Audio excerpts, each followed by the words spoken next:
Let's begin by telling you that no fewer than 32 people lost their lives during a stampede at the Children's Carnival in Ibadan, the Oyo State capital, in the early hours of Wednesday.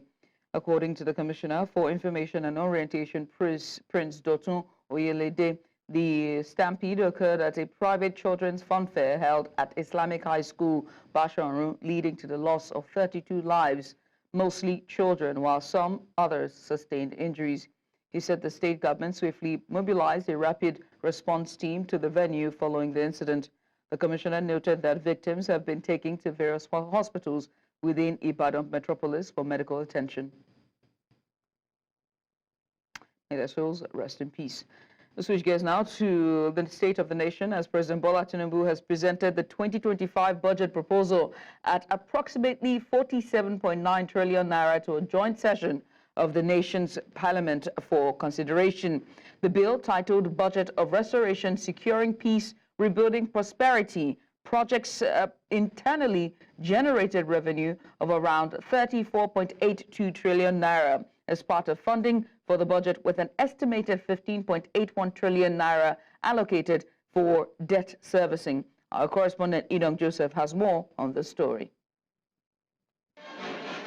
President Bola Tinubu arrives at the chamber of the House of Representatives, where members of both the House and the Senate are duly seated. Also in attendance are members of the Federal Executive Council and several high-ranking officials of the presidency. The session began with the opening remarks from the President of the Senate, commending current efforts in addressing insecurity and attracting direct foreign investment, amongst others. The reduction in kidnapping incidents and the neutralization of over thousands of terrorists and insurgents remain another major testament to your patriotic zeal, your strength, and your determination to change the future of this country. Your dedication to fostering international relations paves the way for fruitful partnerships that will propel our nation forward. We are witnessing a resurgence in foreign direct investment. However, he expressed concern about some of his colleagues' misunderstanding of the tax reform bill currently before the parliament, noting that those opposing the reforms may not have studied the proposal adequately. It is disheartening that those who have not yet taken time to understand the initiative, the focus, are the ones shouting the loudest as critics. But we will make sure that we listen to Nigerians and dot the I's and cross the T's to the satisfaction of all Nigerians and for the benefit of this country. Following his speech, President Tinubu presented the 2025 budget proposal to the lawmakers, saying that it will focus on education, health, infrastructure, and security, with over 14.9 trillion naira allocated to these sectors. The highlights of the 2025 budget allocations: defense and security, 4.91 trillion naira. Infrastructure, 4.06 trillion naira. Health, 2.48 trillion naira. Education, 3.5 trillion naira. He adds that through the budget, the government aims to reduce the current inflation rate of 34.6% by more than half of its current value. This is an ambitious but necessary budget to secure our future.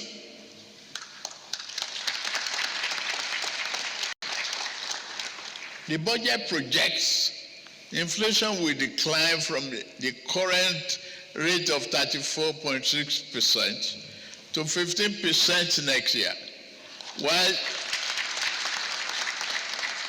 while the exchange rate will improve from approximately 1,700 naira per dollar to 1,500 naira. According to the president, the 2025 budget is not merely a statement, but presents government's renewed commitment to strengthen critical sectors for economic growth. In Abuja for News Central, I am Edong Joseph. In the meantime, President Bola Tinubu has approved the reconstitution of the executive management teams for 12 River Basin Development Authorities across the country under the Federal Ministry of Water Resources. The appointments aim to bolster efficiency and drive the government's agenda for sustainable water resource management, agriculture, and infrastructural development in various regions of Nigeria. Each authority will oversee key water resource management and development projects in their respective zones, spanning multiple states. Highlights include Ogun, Osun River Basin Development Authority, comprising of Lagos, Oyo, Ogun, and Osun.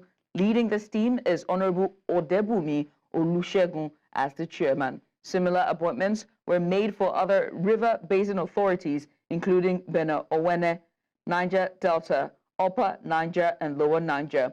Each management team comprises a chairman, managing director, and executive directors responsible for engineering, finance, planning, and design, as well as agricultural services.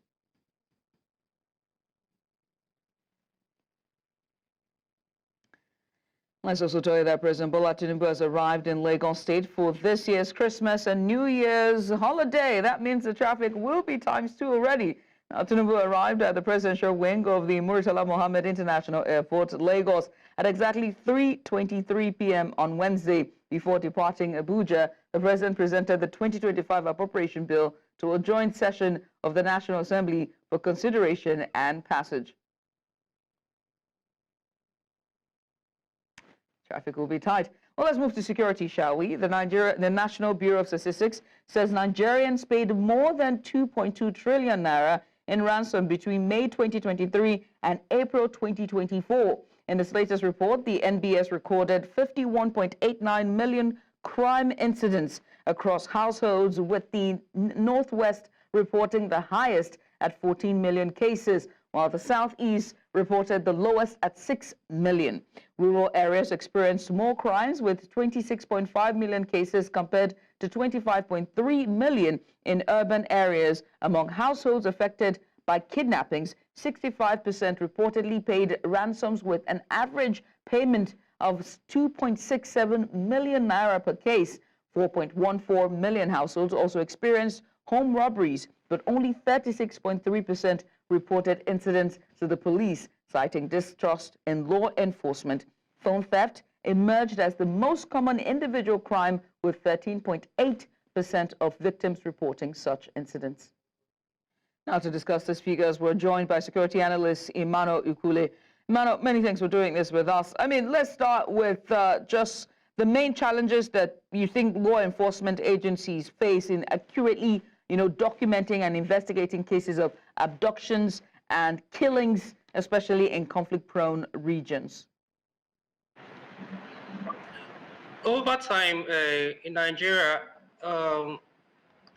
we have this issue of poor keeping of records generally. So, and in every decision you make, be it in budgeting, be it in planning, data is very, very important. But unfortunately, we have this poor record-keeping culture. And over time, it has affected decision making, because without data or verifiable evidence, you lack making the right decision. So records of people that have died, you only have that which it's only that which people know, because daily people die, daily people are kidnapped.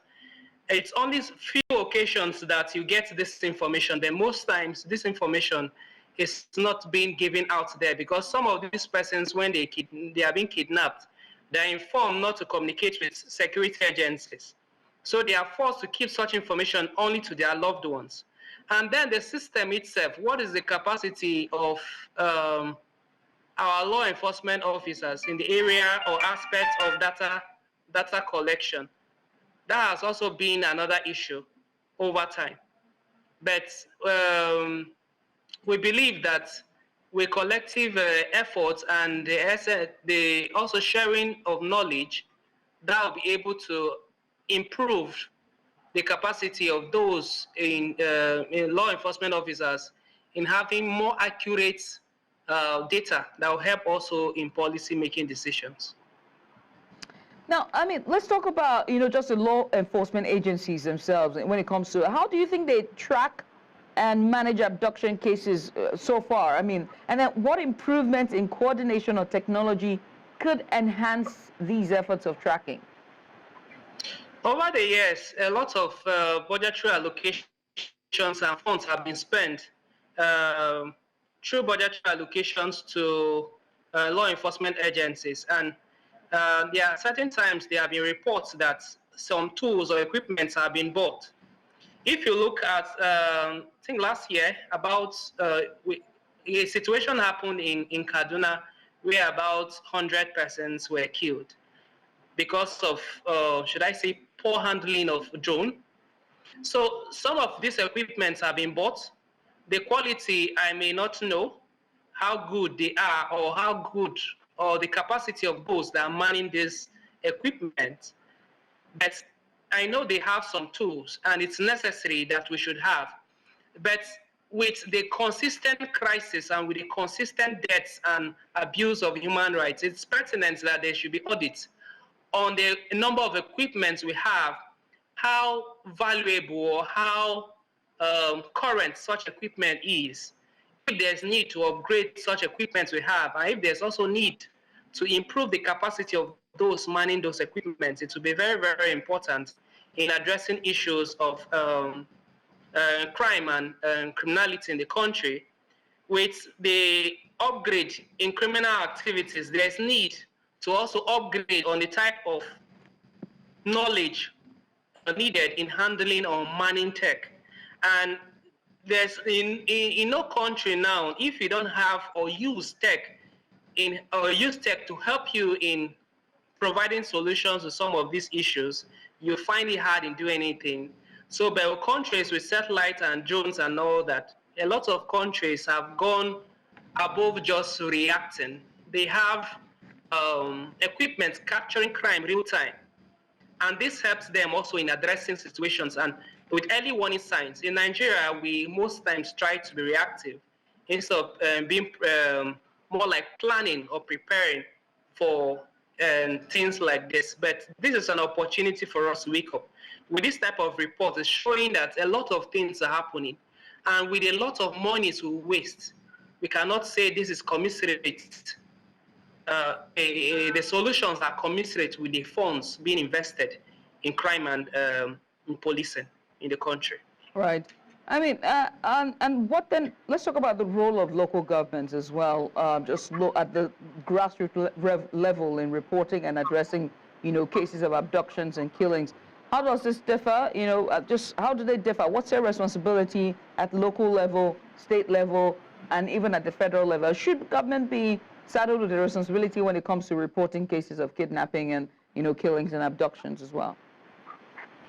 The local governments occupy a very critical position because they are directly with the people, and issues around crime happens in the rural areas and it comes to them first. But let's also not forget that period before now, there were like tools in the hands of state governors. A lot of them were just appointed, and sometimes even the budgetary allocations were not being given to them. So a lot of them, they were more like occupying offices by name, not in practice. So that also limited what the roles they were playing as of then. But currently, with pushing for autonomy for local government and with monies allocated. Seem to have lost Emmanuel there. Emmanuel Okule is a security analyst, and he just joined us to give us a bit of insight regarding the MBS's report on Nigerians paying about 2.2 trillion naira in ransom between May 2023 and April 2024. You're watching News Now on News Central Television. We'll go on a short break. When we return, court orders Interior Minister Nigeria Immigration Service to issue passport within 6 weeks. We have the details shortly. Stay with us. And you're welcome back.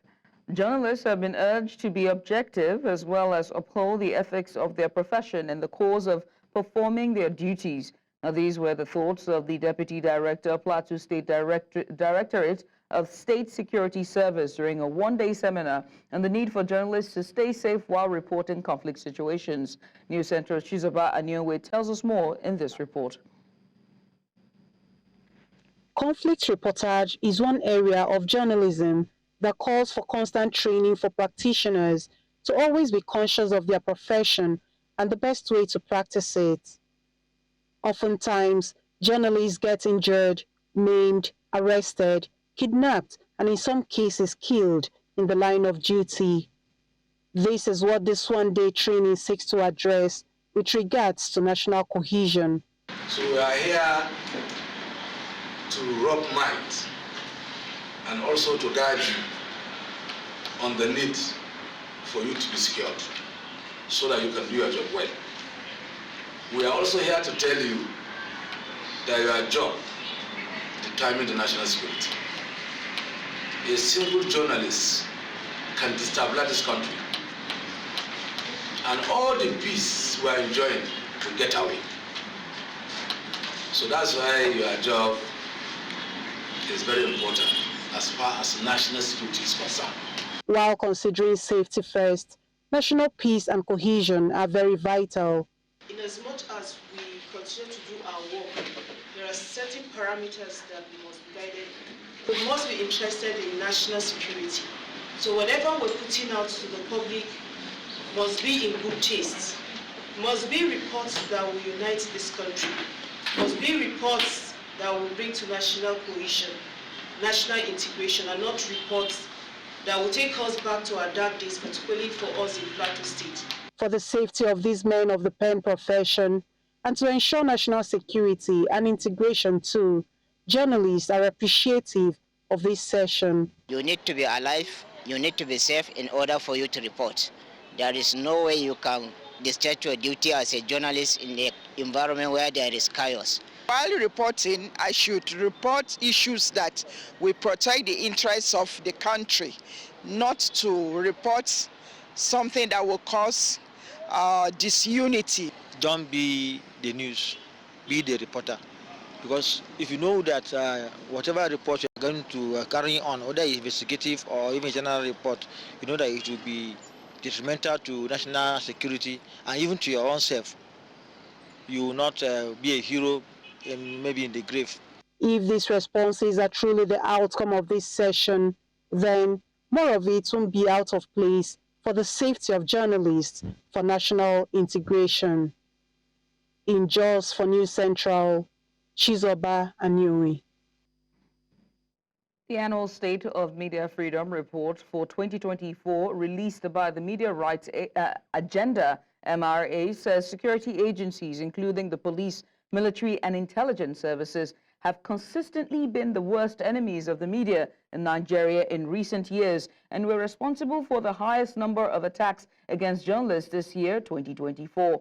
MRA noted that in the 137-page report titled Media Freedom Under Threat, the State of Media Freedom and Journalist Safety in Nigeria 2024. It noted that out of a total of 64 attacks against journalists that it recorded in 2022, law enforcement and security agencies were responsible for 29, representing approximately 45% of the attacks, while they were responsible for 34 out of the 77 attacks against journalists it documented in 2023, representing approximately 44%. Worrying numbers there. Now, to discuss this, we're joined by media practitioner Jimmy Aina. Jimmy, thank you for joining us. Let's just get started. How does the role of security agencies in Nigeria conflict with the fundamental principles of press freedom as enshrined in the Nigerian Constitution, as well as international human rights law? Just look at it, all triad. And the people who are supposed to be upholding the human rights seem to be the ones arresting. Thanks for having me. One thing is that I think over the years, we haven't been able to purge ourselves of what we used to have in the past, especially during the military rule. A lot of journalists were harassed. Many of them died, assassinated. Of course, Billy grew out of it. And up to now, that we are in a democratic setting, I think most of the security agencies, they still find it pretty hard. They still think or believe that, we're still operating in the former environment where, they could go ahead and harass and, of course, intimidate and sometimes even threaten journalists. If you look at the MRA, report, you could see how terrible it got from 2020 to 2023, and now 2024. 64% is what I think security agencies were responsible for attacking journalists, and it's troubling because at this point in time, in this age and time, we thought that the police, the army, all the security agencies will have a better understanding of how to deal with journalists, knowing that journalists are there to help them operate or do their work properly, and no one is a threat to them, I don't believe that a journalist will have something that might threaten national security and go ahead to publish.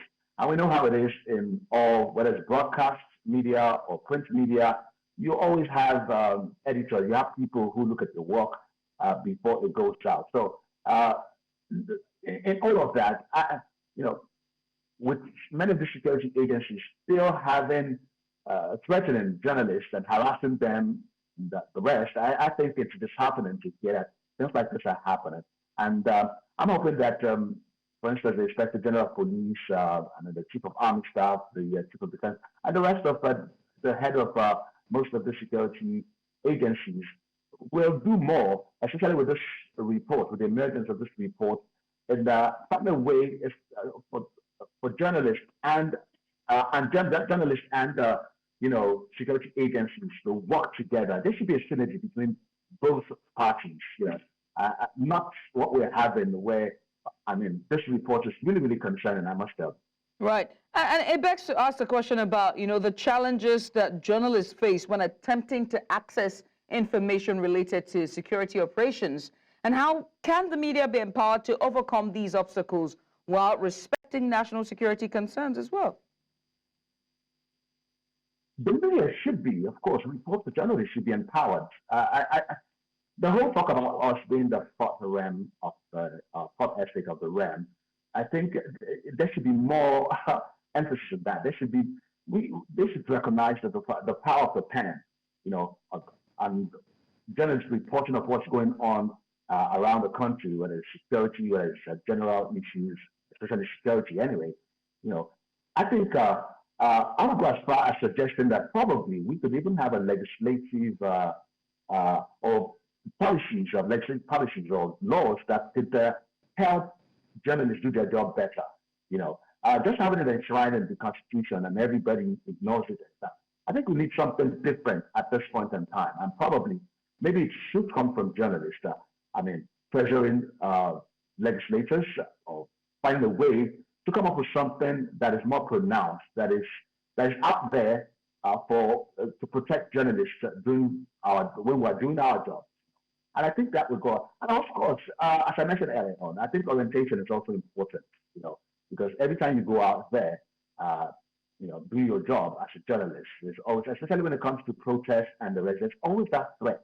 There's always that fear that the police may do something. I had an terrible experience in 2021 where, during the Yoruba Nation protest at Ojota, where one of the agitators approached the police with a letter, trying to calm things down. And while we were, of course, as journalists, we were expected to document, but while we were recording the conversation between the police and, of course, the agitators, out of nowhere, a police officer dropped a tear gas in our midst, causing a stampede where everybody, I couldn't even find my cameraman that day, and it led to the loss of personnel and even some of office equipment.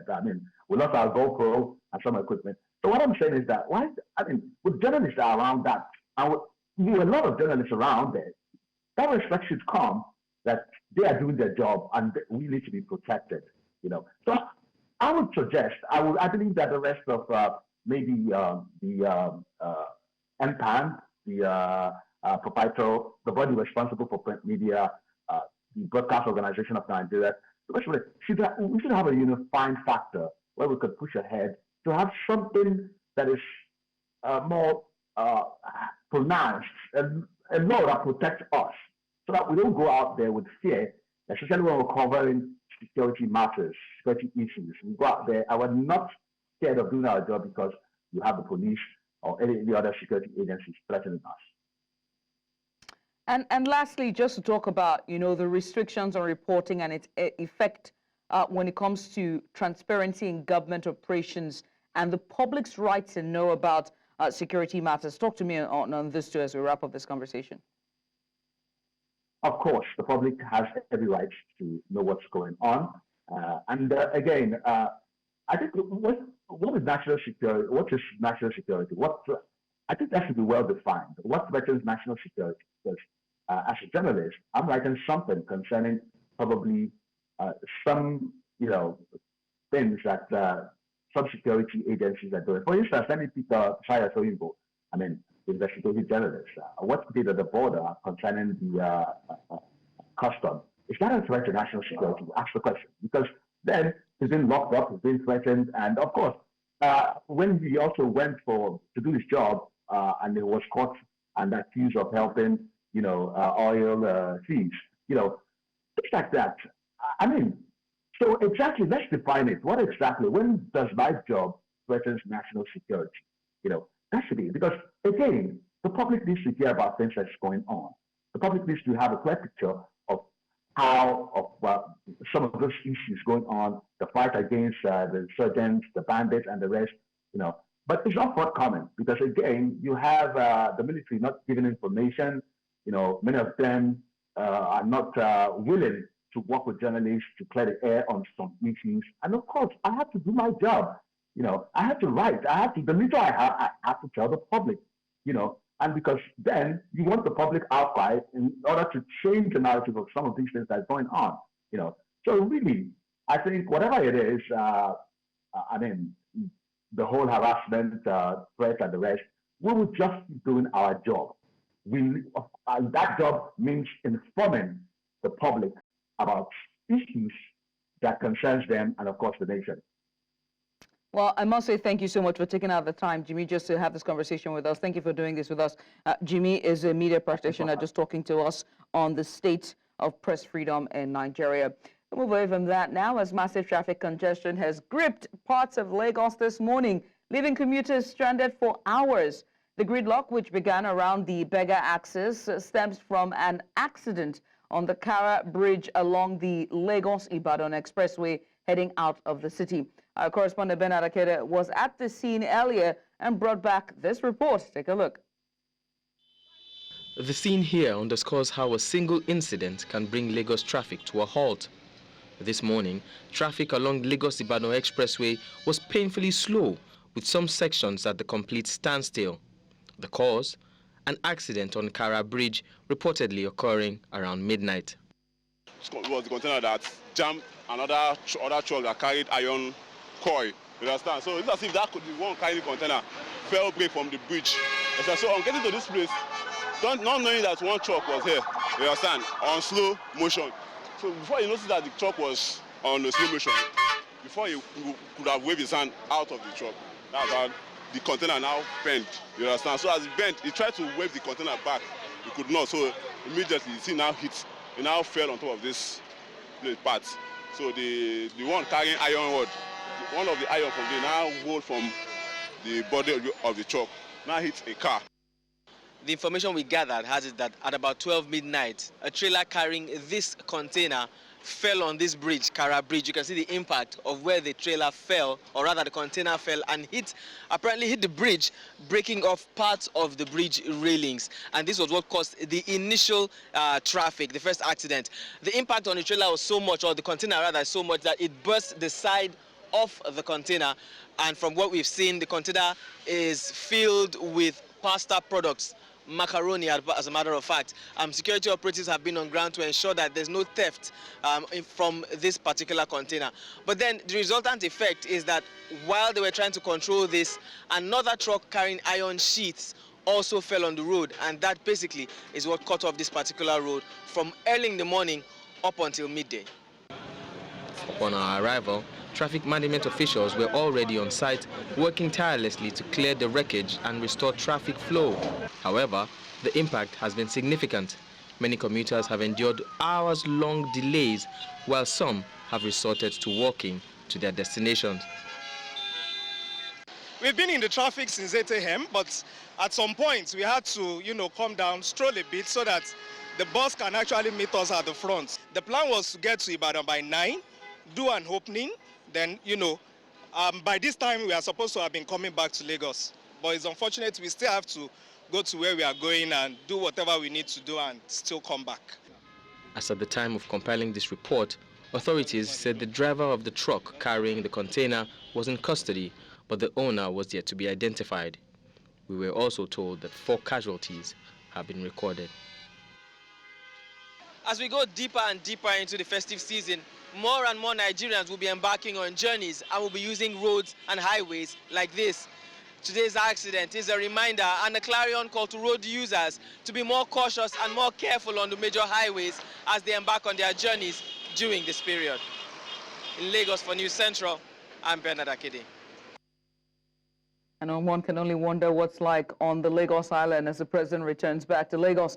Away from that, Federal High Court in Abuja has ordered the Interior Minister Olubunmi Tunji Ojo and the Nigeria Immigration Service, NIS, to always ensure that applicants who meet all the requirements are issued international passports within 6 weeks in compliance with Section 9(4) of the Immigration Act 2015. Justice Emeka Nweti issued the order in a judgment on a fundamental rights and enforcement suit filed by an aggrieved Nigerian, Benita Nzumuezu, with the NIS and the Interior Minister listed as respondents. Benita claimed to have applied for Nigeria's international passport and met all the requirements as of October 6, 2022, but the NIS failed to issue her the passport 14 weeks later.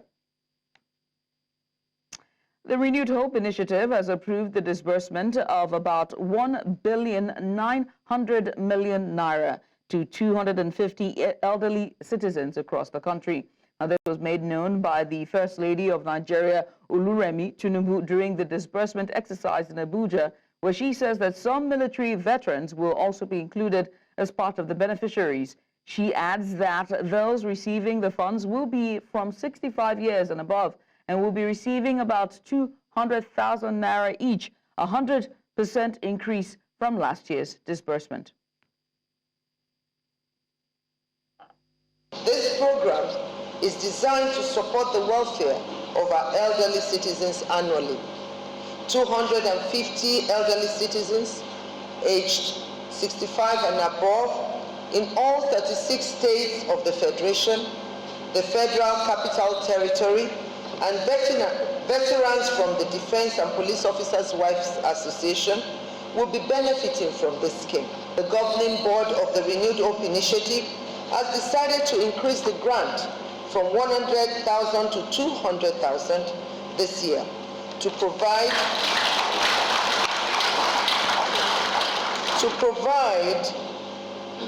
further support to our elderly citizens during this festive season. A total of 1,900,000,000 naira will be disbursed across the nation.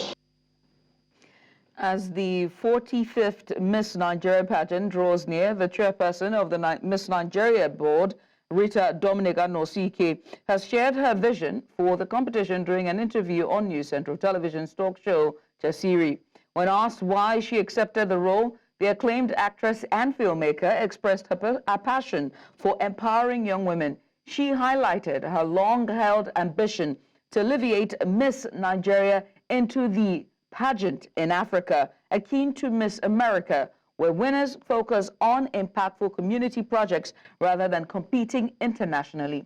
Rita Dominic Anosike also stressed that the pageant transcends conventional beauty standards, celebrating contestants of diverse shapes, sizes, and heights, reinforcing the message that beauty is multifaceted. The Miss Nigeria organization, we do not have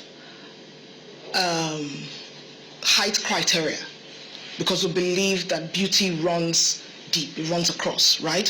So we don't have that height criteria. We have, you see that some of the contestants who are contesting tomorrow are small, but they are beautiful, they're intelligent, they're powerful in their own way. And that is one of the things that attracted me to the organization. That's one of the things that made me take on this role as the chairman of Miss Nigeria, because I noticed that they say to themselves, or their policy is that, look, women all over, women can be beautiful regardless of how you look outside. It's about how you look on the inside. It's about your intelligence. It's about what you bring to the table. And that is what we're encouraging in young women to say, look, can be beautiful on the outside, but ultimately what is important is what is on the inside. We're saying, look, you're beautiful, but what more do you bring to the table? Because at the end of the day, it's your intelligence that will give you a seat at the table where men sit. So obviously, when you have your intelligence, you're powerful, you're educated, you will speak where the men are, and they will listen to you because they realize, or they know that you know what it is you're talking about because you're educated. You bring something to the table, and that's what the Miss Nigeria organization, that's what they stand for. And I'm so excited about the kind of girls we have. I'm so excited about that. And you're welcome back.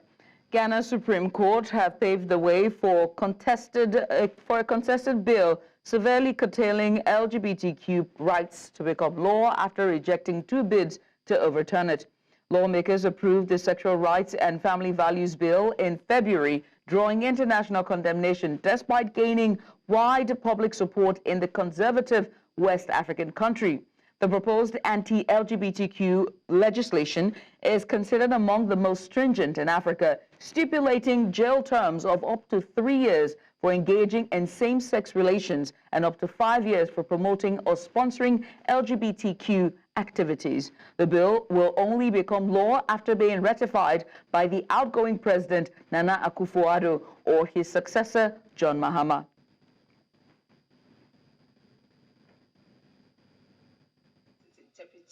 And the judgments of the court is unanimous.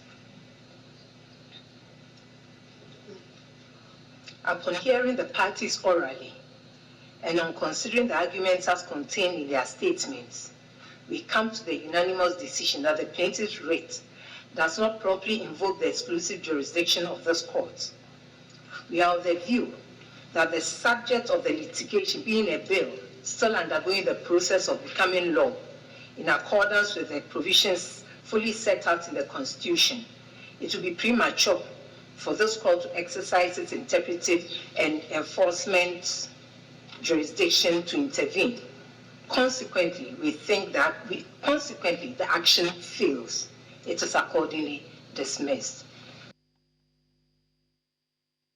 And up to Mozambique, where its National Institute of Risk and Disaster Management says the death toll from Cyclone Cheeto has increased from 34 to 45. The cyclone made landfall on Sunday in Mozambique's northern Cabo Delgado province, initially claiming 34 lives. By Wednesday, officials reported that 38 people had died in Cabo Delgado, 4 in Nampula province and 3 in Niassa, further inland. 1 person remains missing. Cyclone Cheeto struck a region already grappling with conflict and underdevelopment, making it highly vulnerable to natural disasters. Before reaching Mozambique, the cyclone battered the Indian Ocean island Omoyoti, where authorities fear it may have killed hundreds, possibly even thousands.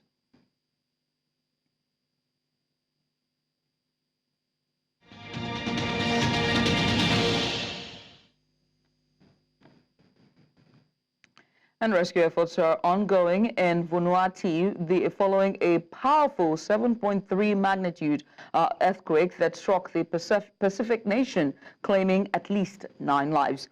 The earthquake hit the country main island at 12:47 p.m. local time on Tuesday, triggering landslides and causing buildings to collapse, trapping residents under the rubble. Approximately 80 rescue workers, including police officers, medics, and volunteers, are using heavy machinery such as evacuators, jackhammers, and concrete saws to clear debris in a desperate search for survivors. Authorities say locating and rescuing trapped individuals remain the main priority as the community struggles to cope with the aftermath of the devastating quake. Scariest thing I've ever been through in my life. And I was in a relatively outdoor safe area, so I can only imagine for the people that have been in buildings and along roads and hillsides that have collapsed, which you don't really expect. I grew up in California, so I've been through over 60 years of earthquakes. This was a very different situation. The magnitude, I don't know what it was measured on the Richter scale or whatever, but it was big, big, big, big, big for us.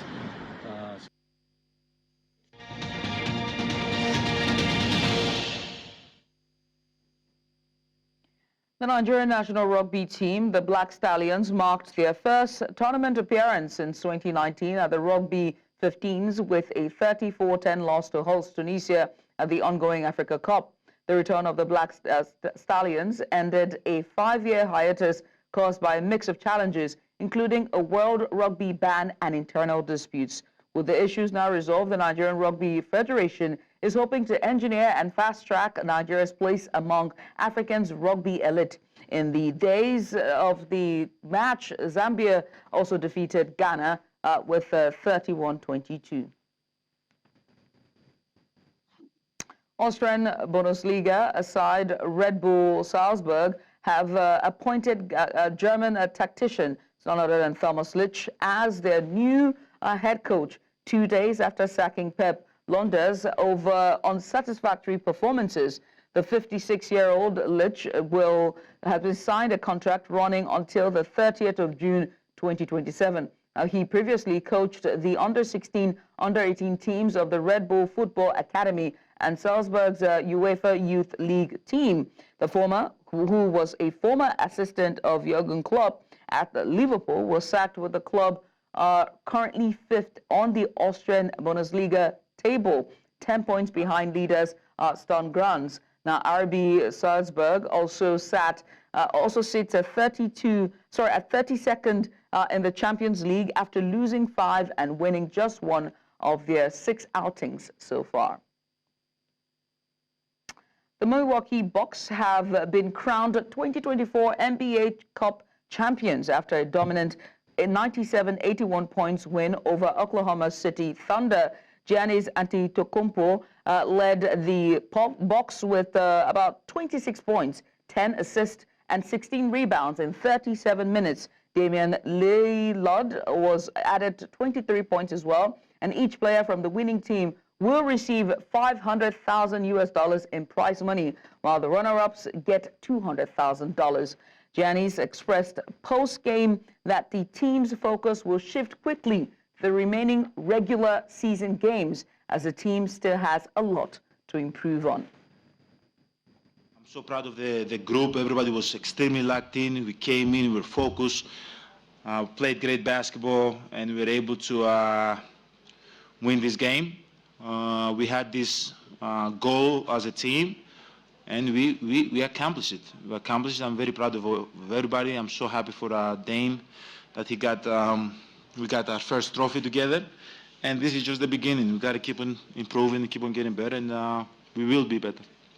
We have to stay humble. The last 15 games we've been competing, we've been playing team basketball.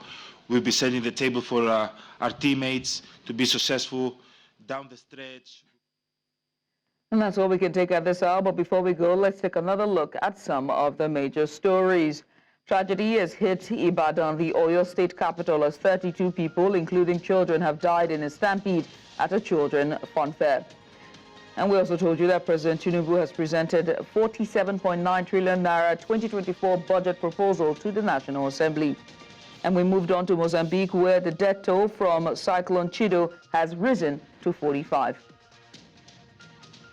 Now remember, you can watch News Central live anywhere you are. We're on DSTV channel 422, Star Times channel 274, Avo TV, or stream us live on YouTube. Many thanks for watching. I am Judith at TV. Bye for now.